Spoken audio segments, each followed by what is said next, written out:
Mais moi, pour moi, le dev perso, c'est, alors c'était, jusqu'à il y a pas longtemps, heu, une manière de devenir meilleur, de grandir, de s'élever, et finalement de devenir, un peu comme on l'entend très souvent et ça me gonfle aussi, la meilleure version de soi-même.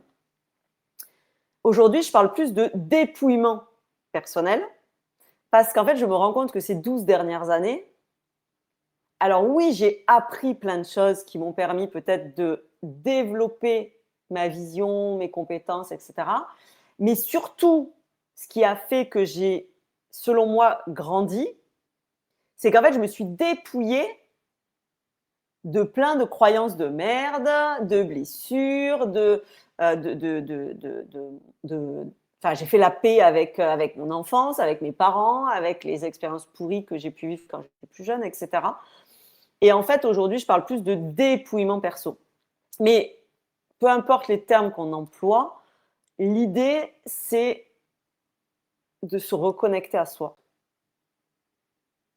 Mais en fait, c'est ce qu'on recherche finalement, enfin en tout cas moi, ce que j'ai compris de tout ça, c'est ce qu'on cherche, c'est ce qu'il y a au plus profond de nous. Et en fait, c'est toutes ces couches qu'on a mis depuis qu'on est tout petit sur nous, qui en fait nous ont complètement fait perdre de vue l'essence de qui on est.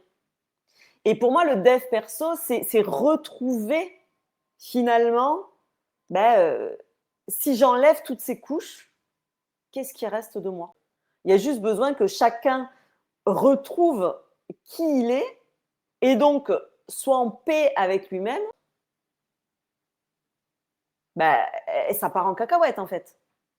Mais si chacun retrouve qui il est, apprend à aimer ce qu'il découvre, parce que forcément, on ne découvre pas que des choses, «Wouh, c'est trop bien». Non, non, on découvre le package complet. Et mais mais en fait, où c'est écrit qu'on doit être parfait, lisse et beau tout le temps, en fait? C'est les croyances et les conditionnements qu'on nous a inculqués. Donc, Yes. le dev perso, finalement, c'est pour moi, c'est revenir à l'essentiel.